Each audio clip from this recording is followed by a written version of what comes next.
욥기의 내용은 욥에 닥친 고난을 얘기하고 세 친구와의 논쟁을 얘기합니다. 그래서 세 친구의 논쟁을 끝나고 나서 느닷없이 툭 튀어나온 사람이 엘리후라는 사람이 튀어나옵니다. 그리고 하나님의 말씀, 그 다음에 욥의 회개와 구원의 내용이 욥기에 쭉 나온 순서입니다. 예, 한번 보겠습니다. 욥에 닥친 고난이 1장과 2장에 나옵니다. 우리 잘 알고 있는 말씀이에요. 욥의 경건한 삶의 모습이 1장 1절부터 5절까지 나옵니다. 그가 철저히 아들이 생일잔치 했을 때 혹시 범죄하지 않았을까 해서 또 번제를 드리는 그런 장면이 나옵니다. 예. 그리고 이제 욥에 닥친 고난이 이제 그 다음에 나오고 또 고백이 나옵니다. 사탄이 쭉 돌아나오면서 내가 욥을 아느냐 그랬더니 하나님께서 이렇게 주셨기 때문에 이렇게 욥을 하나님 경외하죠. 그거 다 뺏어가 보십시오. 그러면 저주할 겁니다. 네 마음대로 해봐라. 했더니 이제 욥은 전혀 그런 모습이 아니라 오히려 주신 자도 여호와시오, 취하신 자도 여호와시오, 오히려 내가 여호와를 찬양할지다. 이렇게 고백하면서 나가는 그런 모습을 보여주고 있습니다. 참 너무나 멋있는 어떤 욥의 고백이라 할 수가 있고 신앙의 모습이라 할 수가 있습니다. 예. 그 다음에 또 자세하게 이제 사탄이 제안한 거 하나님 허락이 나오고요. 욥의 고백이 1장이 나오고, 그 다음에 두 번째 욥의 또 도전이 나오고, 하나님이 허락했다. 이게 뭐냐면, 우리의 고난이, 이런 욥의 고난을 보면서 우리가 또 담대할 수 있는 것은 뭐냐면은, 사탄이 우리를 마음대로 짓밟고, 까부르고, 갖고, 치질하면서 갖고 놀 수가 있어요. 그러나 그런 모든 것들은 하나님의 허락한 속에서 이루어진다는 사실입니다. 그러니까 무지한 사탄이 나를 마음껏 까부를 수 있는 게 아니라는 겁니다. 당신의 백성들에게는, 특별히 하나님의 백성에게는 하나님이 제한을 두십니다. 그 생명 건드리지 말라라고 이야기하고요. 또 말합니다. 그래서 그 제한된 속에서 우리를 마음껏 까부르는데, 그렇기 때문에 우리가 감당할 시험이 없다. 우리가 감당치 못할 시험이 없다라고 이렇게 이야기하는 겁니다. 다 우리가 능히 감당할 수 있다. 또 시험 당할 쯤에 또한 피할 길을 내서 능히 감당하도록 하신다라고 또 성경은 우리에게 말씀하시는 겁니다. 그래서 그 다음에 욥의 고백이 다시 두 번째 욥의 고백이 2장 10절에 나옵니다. 그 다음에 2장에 2장 11절 13절에는 세 친구의 방문이 나옵니다.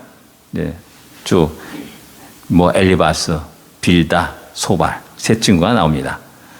그리고 이제 그 세 친구의 논쟁이 길게 1장부터 31장까지 쭉 계속되고 있습니다. 세 친구의 논쟁은 세 차례에 걸쳐서 논쟁이 일어납니다. 1차 논쟁, 2차 논쟁, 3차 논쟁이 쭉 진행되고 있습니다.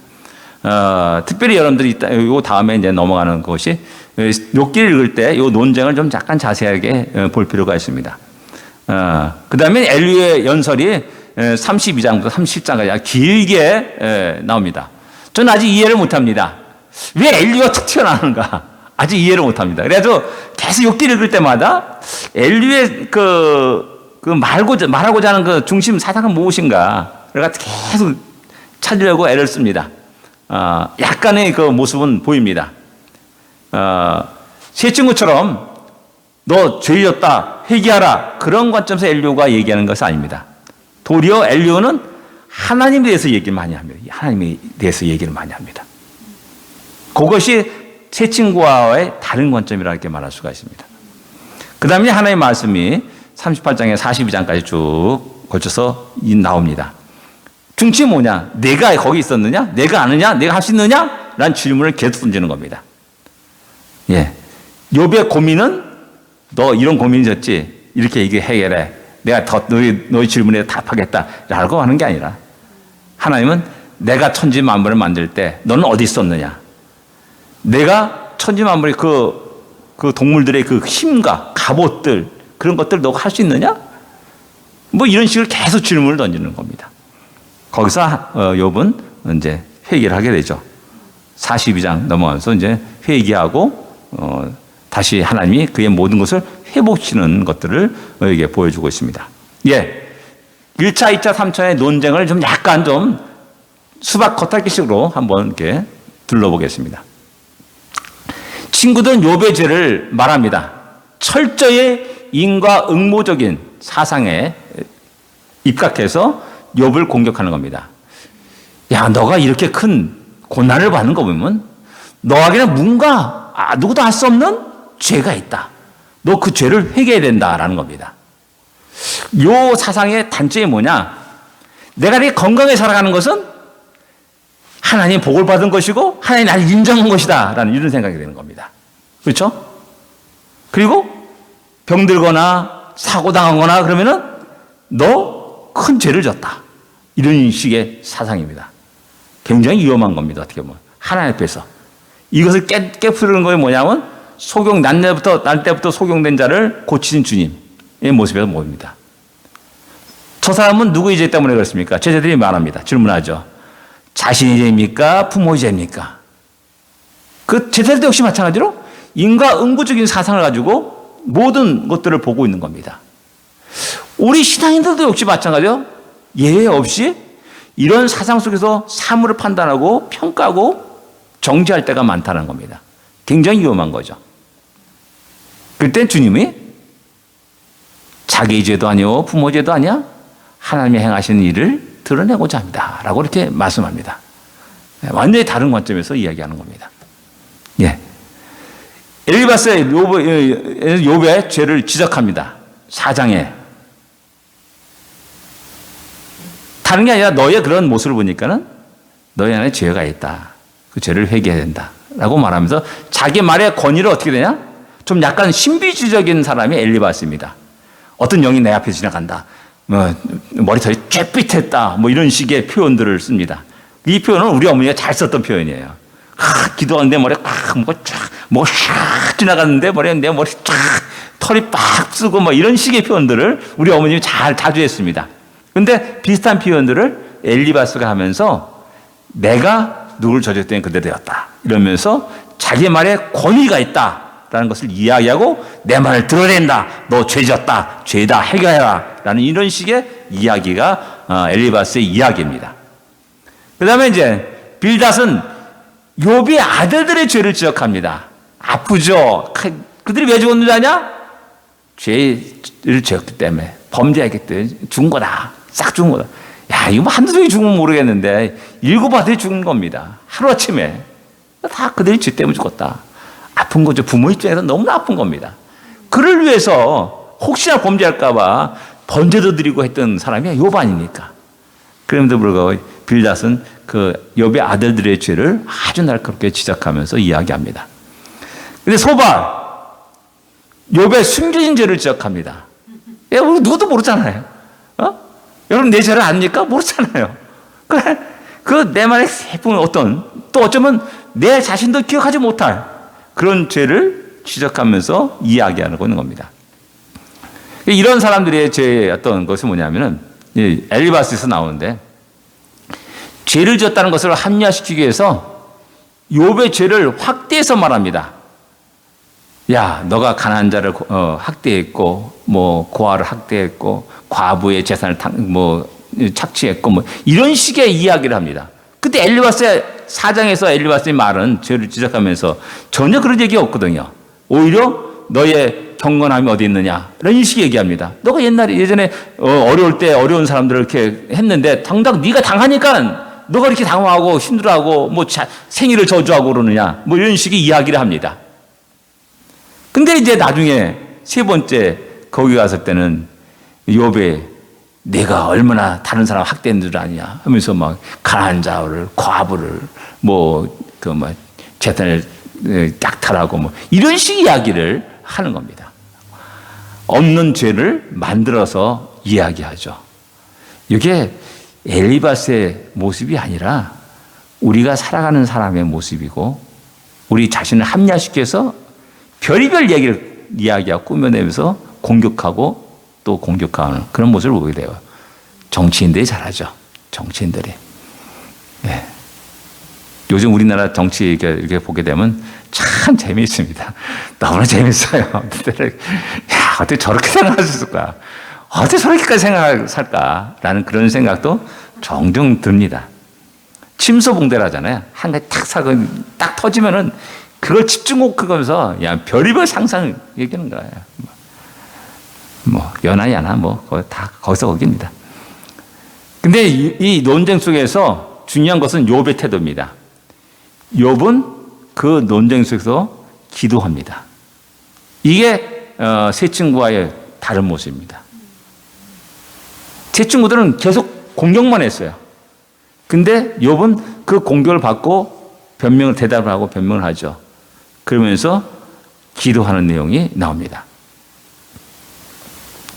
그 내용이 이제 7장 7절에서 21절, 10장에 걸쳐서 나오고 13장에서 또 나오고 17장에 또 나옵니다. 주로 이제 앞부분에 1차, 2차, 3차에 걸쳐서 그 엘리바스, 빌다, 소발 이야기를 할 때마다 그 나오게 되죠. 우리가 이제 욕기를 하면서 늘 지금은 이제 거의 그런 게 없는데 내 시작은 미약할수록 내 나중은 장대리라. 너무 좋은 말씀에서 다들 다 걸어놓고 그러는데 그게 이제 빌다시 한 말입니다. 예? 빌다시 한 말. 지금 이제 그 말에 막 공격을 받기 때문에 이제 그런 것을 이제 파는 그 성구 거기서 이제 그런 걸 거의 안 팔아요. 제가 봐도 이제 거의 안 팔아요. 예, 빌닷이 욥의 죄를 지적하면서 이야기한 내용이 내 시작은 미약해서 내 나중은 장대리라는 말입니다. 그러니까 굉장히 성경을 갖다 함부로 아무 생각 없이 더 커서 좋은 말씀입니다. 더 커서 인용해서 딱 붙인다는 것은 굉장히 위험천만한 일이기도 하다는 사실입니다. 전후문연을 다 봐면서 이것이 어떤 의미로 쓰여진 말인지를 알고 바르게 사용해야 된다는 겁니다. 욥은 기도했다는 이 사실이 굉장히 중요합니다. 근데 욥의 신앙 고백이 그 모든 대화 내용에서 쭉 나옵니다. 대표성경만 이렇게 쭉 보겠습니다.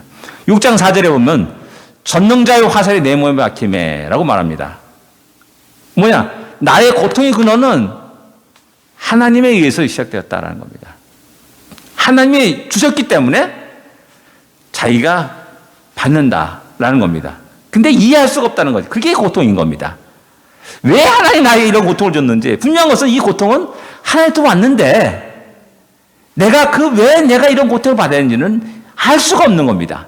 이것이 다 요셉의 답답한 마음이라서 하나님 제발 말씀해 주시옵소서 왜 그렇습니까? 라고 계속 이야기하는 내용이 나오는 겁니다.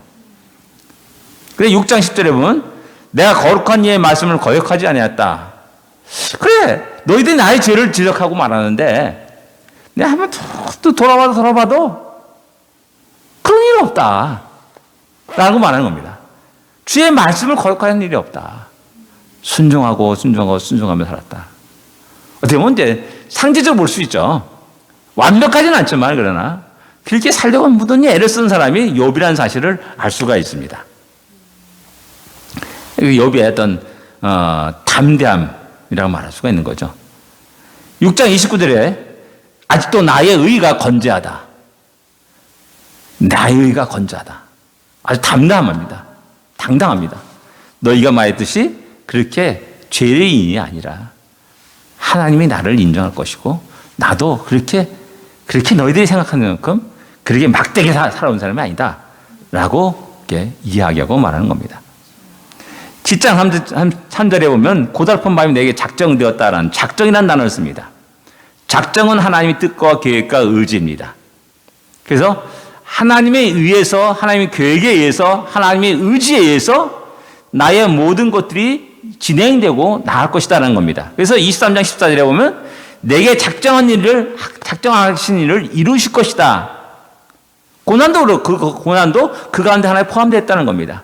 나에게 오는 여러 가지 재수없는 일, 사고들 그런 것도 포함되어 있는 겁니다. 하나님이 그 작정 속에 우리는 늘 언제나 기쁘고 감사하고 평탄한 게 평야를 지나고 아주 행복한 포장도를 달리는 것만 생각하는데 그러나 하나님 때에 따라서 아까 욥의 그 고백처럼 내가 나를 단련하시면 내가 정금같이 순금같이 되어 나오리다라는 그것처럼 하나님은 당신의 목적과 뜻을 위해서 나를 어떻게 다루시든지 그렇게 그 일이 작정되었다라는 사실을 이야기하고 있는 겁니다.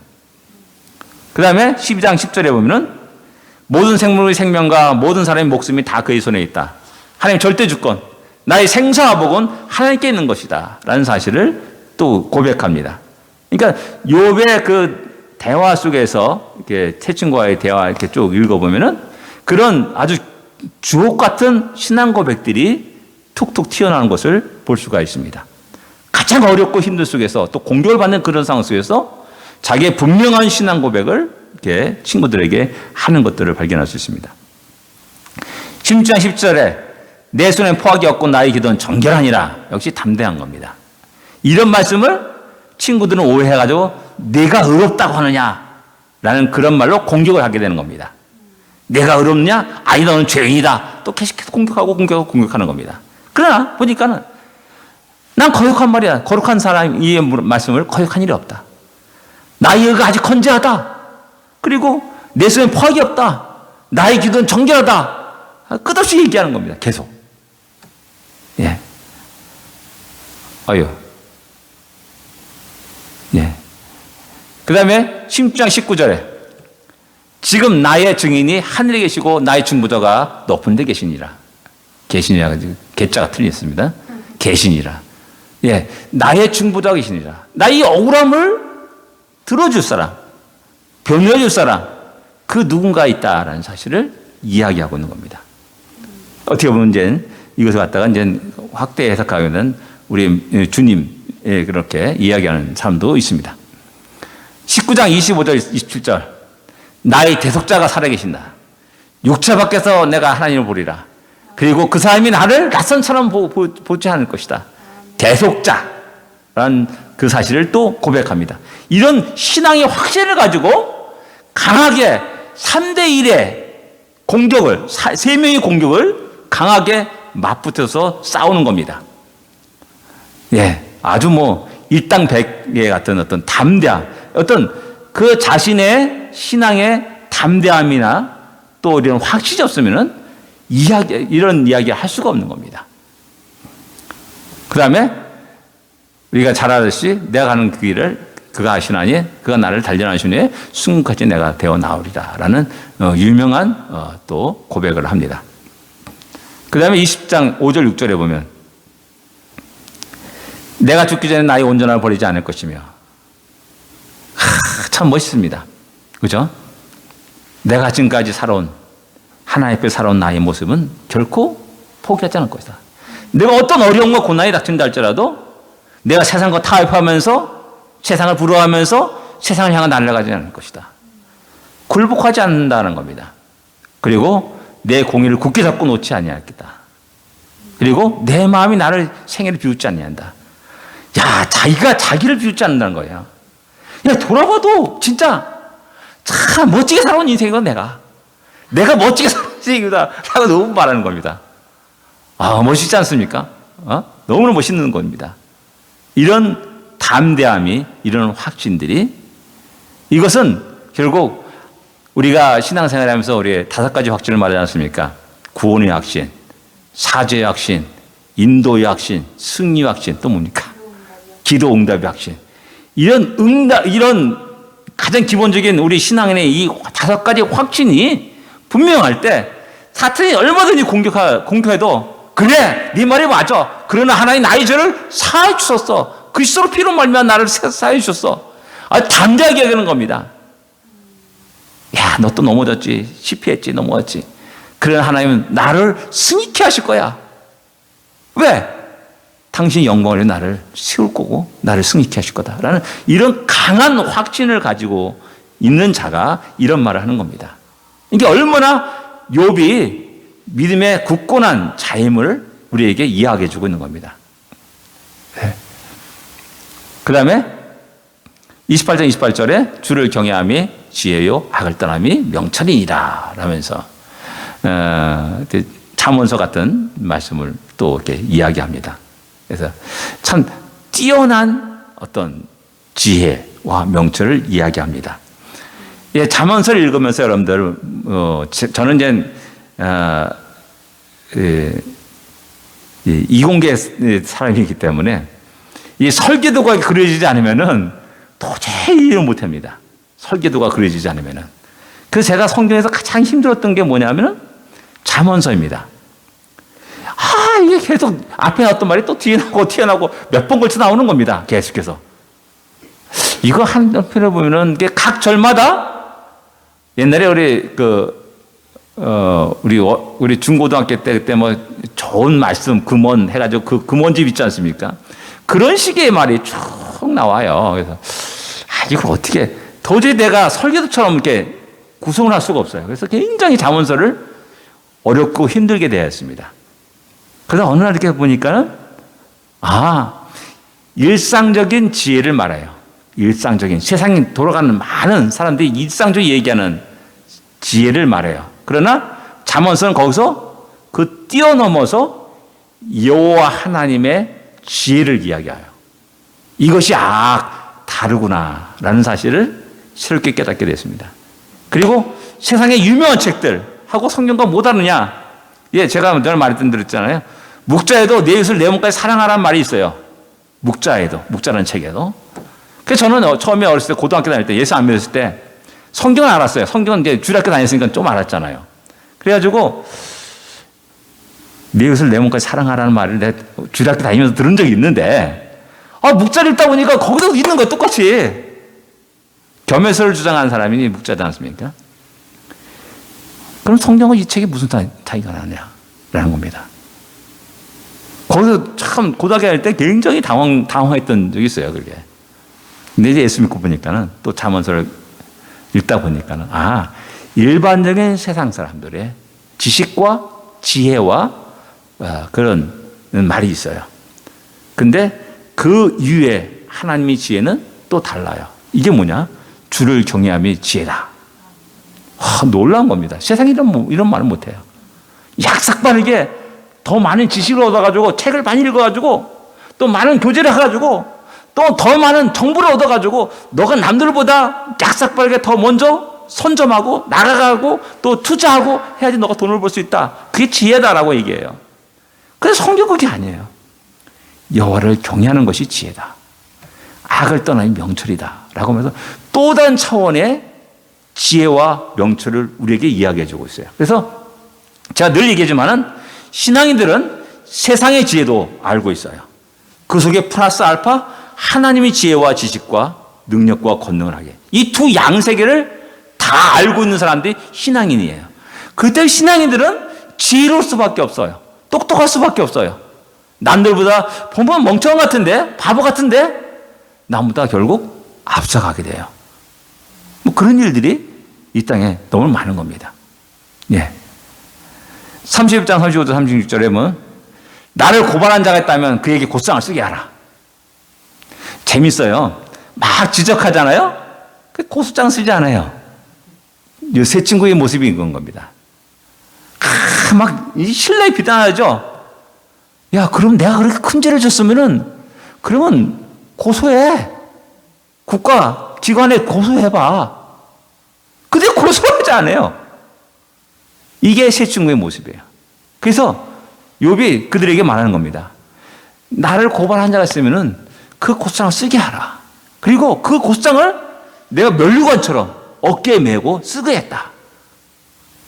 라고 얘기하는 겁니다.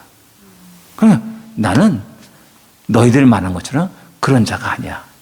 아까 말했듯이 나의 의는 건재하다. 내가 지금까지 하나님의 말씀을 거역하지 않았다. 나는 아주 강하고 담대한 그 믿음 속에서, 확신 속에서 그들을 대하고 있는 겁니다. 욥의 이런 모습은 우리가 이 시대에 살아가면서 우리가 강하고 담대한 이런 우리들의 모습이 되어야 되는 것이죠. 그런 의미에서 욥은 우리에게 많은 것을 얘기합니다. 욥기는 무엇을 말씀하는가? 우리는 이유 없는 고난, 어려움에 처했을 때 어떻게 반응하냐는 겁니다. 중요한 문제입니다. 욥이 그런 고난을 받을 때 아까 말했지? 친구입니다. 친구의 내 원수는 다른 사람이 아니라 가족의 친구다라고 말해요. 주님 말하지 않습니까? 그런 마찬가지로 그 친구들의 공격을 받습니다. 그때 욥은 어떻게 됐는가? 아까 말했듯이 기도했고 또 자기의 분명한 어떤 확신을 가지고 신앙 고백을 하면서 담대하게 그들을 대하였다는 사실을 우리는 알 수가 있습니다. 우리가 신앙생활하면서 이 확신은 굉장히 중요합니다. 예, 하나님의 절대 주권, 절대 공의, 절대 선에 대해서 인정하고 굴복하는가라는 겁니다. 아까 말씀드렸듯이 욥은 하나님을 만나서 이야기하려고 끝없이 이야기합니다. 근데 하나님이 툭 나타나셔가지고 하는 얘기는 그 욥에 대한 대답을 하는 것이 아니라 도리어 질문하지 않습니까? 천지 만물 창조해 너 어디 있었느냐? 너 무엇 했느냐? 너 아느냐? 너의 그런 능력이 있느냐? 너가 그걸 했느냐? 계속 질문 던지는 겁니다. 한 게 하나도 없어요. 아무것도 없어요. 능력조차가 없어요. 그러면서 욥은 그 하나님의 절대 주권에 탁 무릎을 꿇는 겁니다. 내가 이 엄청난 고난을 당한다 할지라도 그것이 하나님, 아까 말했듯이 하나님 작정되었는 일이고 하나님 뜻과 계획이 있고 또 하나님 그 속에서 내가 지금 이해할 수 없지만은 그 어떤 하나님이 선하신 뜻이 있다는 그 사실을 인정할 때 아멘, 주여 나를 빚으소서 라고 이렇게 고백하고 말할 수가 있는 겁니다. 이럴 때 우리의 이 땅에 일어나는 이유 없는, 내 안에 일어나는 이유 없는 여러 가지 어려움들과 고난들을 좀 더 하나님의 뜻 가운데서 볼 수 있는 관점이 생기게 됩니다. 그렇지 않으면은, 아유, 재수없어. 진짜 뭐가 붙었다? 애군이 붙었다? 그리고 또 우리 세상 사람들 신년 되면 액땜한다. 또 그런 얘기를 즐지하지 않습니까? 그것은 결코 기독교인들이, 성도들이 사용할 단어가 아니고 또 그런 말을 해서는 결코 안 됩니다. 그 모든 것에는 하나님의 뜻과 계획이 있습니다. 예. 우리가 인간응보적인 가치관 속에서 습관적으로 살아가고 있지는 않은가를 갖다 우리는 돌아봐야 됩니다. 엘리바스나 다른 사람이나 제자들도 역시 똑같은 관점에서 이야기하고 말했거든요. 우리가 쉽게 빠질 수 있는 아주 굉장히 위험한 생각이고 관점입니다. 이것은 우리 또 얘기해요. 교회 안에서 여러 가지 어려움 당하게 되면 쉽게 우리가 얘기하지 않습니까? 하나님께 회개해야 돼. 이런 식의 얘기를 해요. 엘리바스, 빌닷, 토발과 무슨 다른 관점입니까? 아니, 똑같아요. 분명히 잘못된 것도 있죠. 그러나 하나님 너에게 무엇인가 말씀하시는 것 같다. 이렇게 이 정도 얘기하면 돼요. 상처를 안 받죠. 근데 회개한다. 그럼 딱 생각하면서 지난 내가 빠졌구나. 예배 안 들었더니 예배 시간에 장난쳤더니 이런 식으로 막 얘기가 나와. 예, 그럴 수도 있죠. 하나님이 나를 얼마나 사랑하시기에 자그만 그 잘못도 탁 지적하면서 얘기하시냐는 거죠. 그러나 하나의 크고 더 큰 뜻과 계획이 있는 것이죠. 그런 것들을 우리가 좀 더 이렇게 찾아가고 또 생각하고 하는 그런 것이 되어야 됩니다. 예, 귀로만 듣기만 했다라는 의미가 뭡니까? 예, 우리가 소위 말하는 드럼풍얼로 이제 신앙생활 한다 말하지 않습니까? 드럼풍얼로. 이게 우리 한국 사람이 대부분이 드럼풍얼로 신앙생활하는 거예요.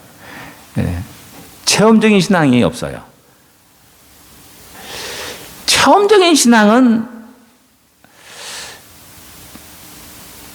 제가 보건대 이제 한국 사람들이 이제 간증을 많이 하지 않습니까? 간증 집회를 많이 해요.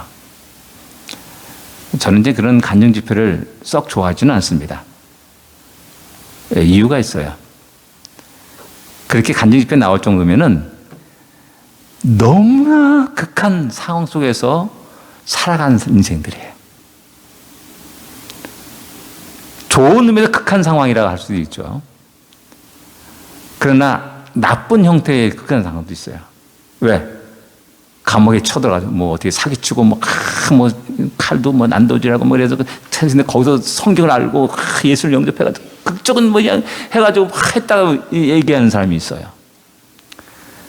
제가 신앙이 어렸을 때는 그런 간증을 들으면 제가 부러웠어요. 나도 감옥에 한번 가볼까. 왜? 그렇게 해가지고 극적인 구원을 받으면 나도 그렇게 할 수 있다는 거죠. 이런 엉뚱한 얘기를 내가 생각하게 되더라고요.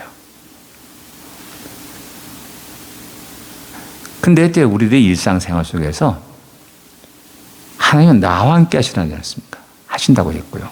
나를 인도하신다고 했고요. 그 일상적인 아주 평범한 성경 속에서 하나님을 만나고 하나님을 보고 하나님과 대화하는 그런 우리의 신앙이 돼야 되는데 너무나 극단적인 걸 좋아하는 거예요. 극단적인 거예요. 어떤 짜릿함이 없으면 내가 신앙생활 하는 건가 안 하는 건가 이런 식의 생각을 해요, 사람들이. 아니에요. 제가 늘 얘기잖아요. 내가 주의 앞에, 하나님 앞에 나와서 교회에 다 혼나는 것도 지적이에요. 왜? 나는 예수 안 믿던 시절이 있었거든요. 그런 자가 교회를 향하여 내 발걸음 옮겼다는 것이 기적인 거예요. 내가 지금 와서는 하나님 너무 놀라운 은혜를 내가 보여줬구나. 그렇게 고백하지 않을 수 없는 거예요.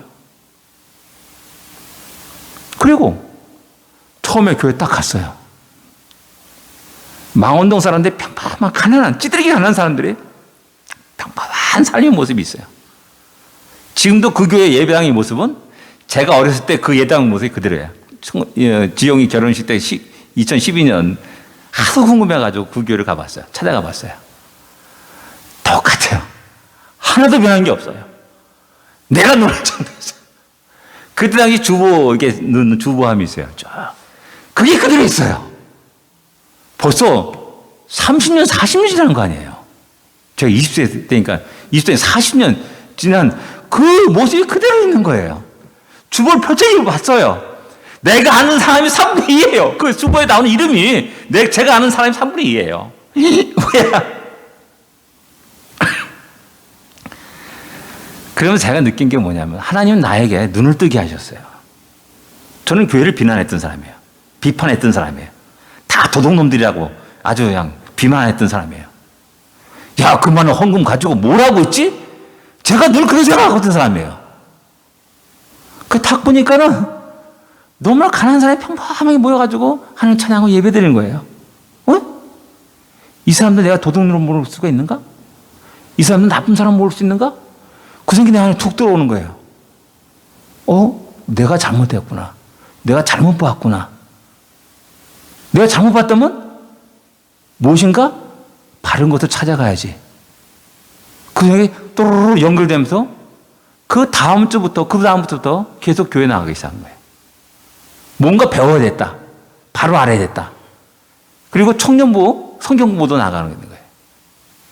그리고 궁금했던 거 하나하나 질문하기 시작한 거예요. 그분은 저의 질문 때문에 1시간 반 이상 되는 그 시간을 갖다가 할애해서 그 질문을 답해줘요. 지금 와서 보면 신앙의 초보 단계의 질문이에요, 다. 여기 강대상 앞에 그 알파 오메가 딱 써 있잖아요. 저거 뭡니까? 알파 오메가다. 처음이요 나중이다. 시작이요 끝이다. 성경에 이런 말씀이 있다. 그런 걸 쭉 얘기하시는 거예요. 예정이 맞습니까? 뭐 그런 얘기도, 예정론 같은 얘기도 질문하기도 했어요.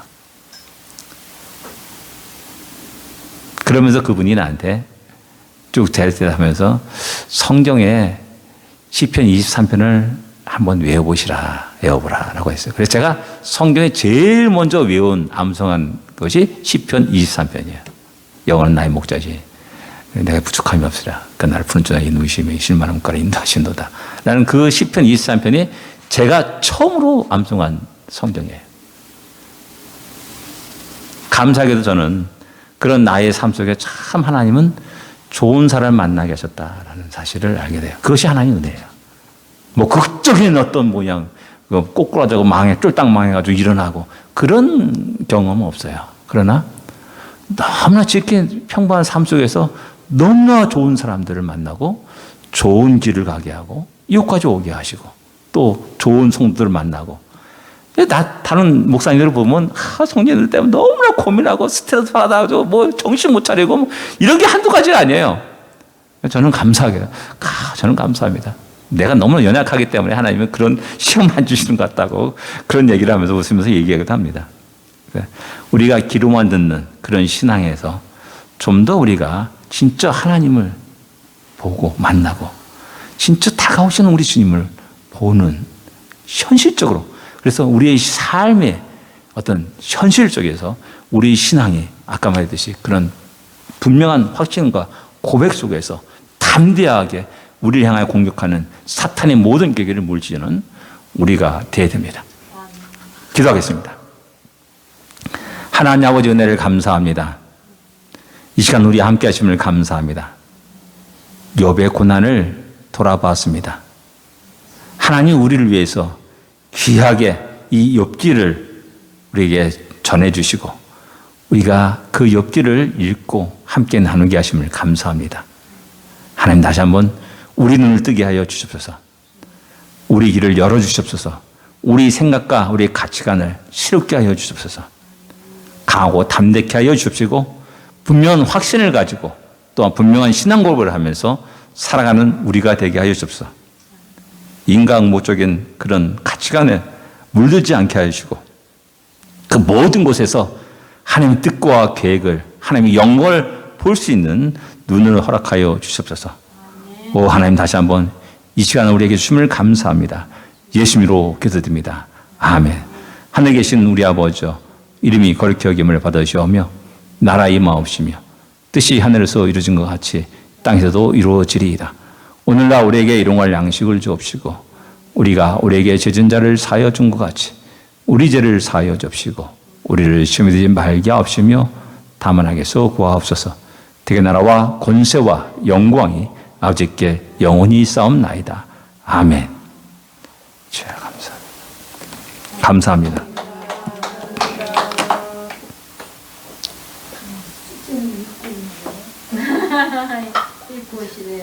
예? 아니에요. 그냥 이렇게 지나가는 그런 식으로 계속 이렇게 보는 겁니다. 읽고 오면 너무 좋죠. 읽고 오시면 너무 좋죠. 예.